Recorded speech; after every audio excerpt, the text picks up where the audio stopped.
Kita nak bercakap berkenaan dengan bantuan kemanusiaan Palestin oleh Mercy Malaysia. Tadi kita dah pun melihat gambaran sebenar bagaimanakah agaknya keadaan terkini di Gaza bersama dengan aktivis di sana. Jadi kita nak bercerita berkenaan dengan bantuan kemanusiaan Palestin kali ini daripada Mercy Malaysia pula. Okey, terus saja kita nak bersama dengan Datuk Dr. Ahmad Faizal Muhammad Firdaus, Presiden Mercy Malaysia. Assalamualaikum Datuk.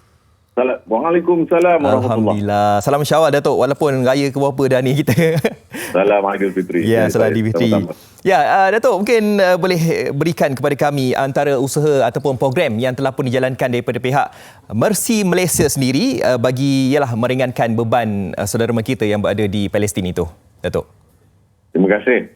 Yang pertama sekali, Mercy Malaysia telah pun berada di bumi Palestin sejak tahun 2008-2009 dan kami mengadakan program secara terus-menerus panjang 11-12 tahun yang kebelakangan ini, dan ada antara program itu berlangsung dan berlaku sama ada perang ataupun tidak ada perang. Kita tetap melaksanakan program-program tersebut untuk konflik yang terbaru ini pada tahun 2021 ini yang telah berlangsung selama 11 hari ini. Kita telah pun mengaktivasi pasukan kita di sana di bumi Palestin, terutama sekali di Gaza, dan kita juga bekerja dengan rakan-rakan kerjasama kita di Tebing Barat dan Baitul Maqdis.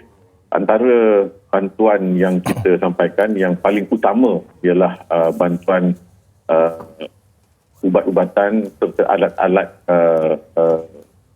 kesihatan dan perubatan dan alat-alat pembedahan untuk tujuan rawatan kecederaan, yang mana ini yang paling penting sekali. Ini disebabkan kerana antara masalah yang dihadapi di sana ialah kekurangan bekalan ubat-ubatan, terutama sekali ubat-ubatan yang dikendaki secara mendadak apabila berlaku ramai kecederaan di mana yang berlaku dalam 12 hari yang kebelakangan, serta alat-alat pembedahan dan alat-alat perubatan kesihatan lain, termasuk juga alat-alat rawatan rapi. Jadi kita sedang berusaha dari upaya kita untuk menghantar alat-alat serta bantuan perubatan ini secepat mungkin. Ada yang telah pun kita usahakan terus dan telah pun kita sampaikan, tapi ada juga yang masih dalam perjalanan. Ini disebabkan oleh sekatan serta masalah-masalah logistik yang kita hadapi di pintu-pintu masuk, terutama sekali ke Gaza. Tidak begitu rumit ke Tebing Barat, tapi lebih rumit ke Gaza. Yang keduanya ialah bantuan dari segi bantuan makanan. Walaupun ini banyak dilakukan oleh NGO-NGO lain, baik daripada Malaysia maupun daripada negara-negara lain. Kita mensasarkan kepada populasi-populasi tertentu di kawasan-kawasan tertentu.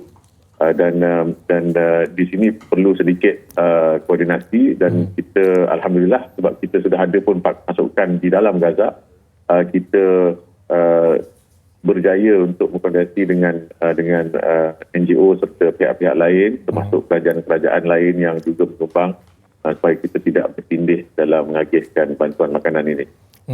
Yang ketiganya, kita sedang melihat keperluan emergency shelter ataupun tempat teduh sementara.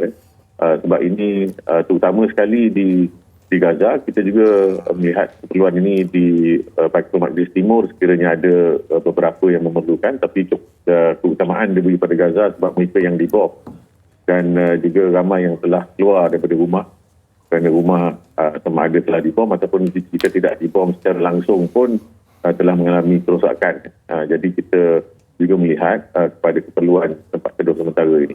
Yang ketiganya ialah bantuan dari segi bekalan air bersih. Yang ini sebenarnya merupakan satu program yang kita memang laksanakan secara berterusan.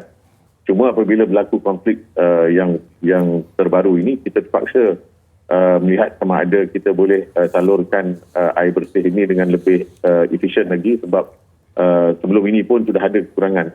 Apabila berlaku konflik memang lebih mudaratlah.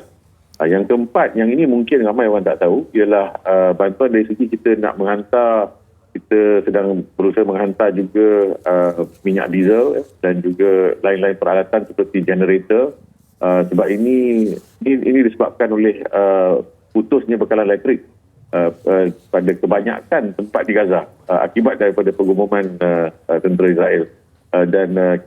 Ini merupakan satu kepentingan.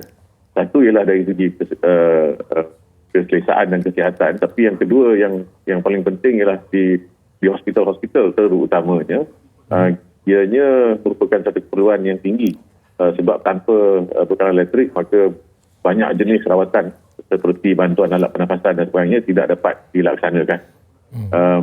Dan ini kita harus memberikan perhatian. Yang kelima ialah bantuan psikososial ataupun kesihatan mental. Ini juga merupakan satu program berterusan yang kita ada di Gaza dengan melalui pasokan kita yang ada di sana dan juga rakan kerjasama kita. Kita sedang cuba perluaskan ke tebing barat dan di Gaza kita rasakan ianya satu keutamaan atau prioriti sekarang. Walaupun mungkin ada yang melihat soal isu kesihatan mental ini sesuatu yang boleh dikebelakangkan ataupun dikemudiankan.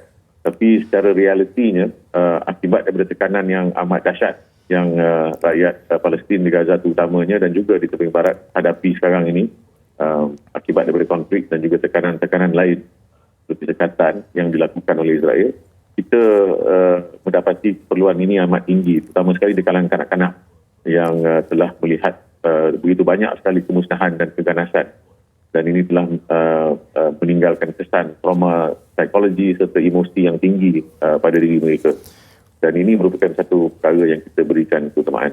Kita haraplah bahawa dengan adanya pengumuman yang baru keluar tadi dalam beberapa jam lepas, bahawa adanya gencatan senjata yang telah dimeterai ataupun dipersetujui sekurang-kurangnya untuk sementara ini antara semua pihak akan bertahan dan pintu-pintu masuk untuk menghantar bekalan serta bantuan juga akan dibuka sepenuhnya.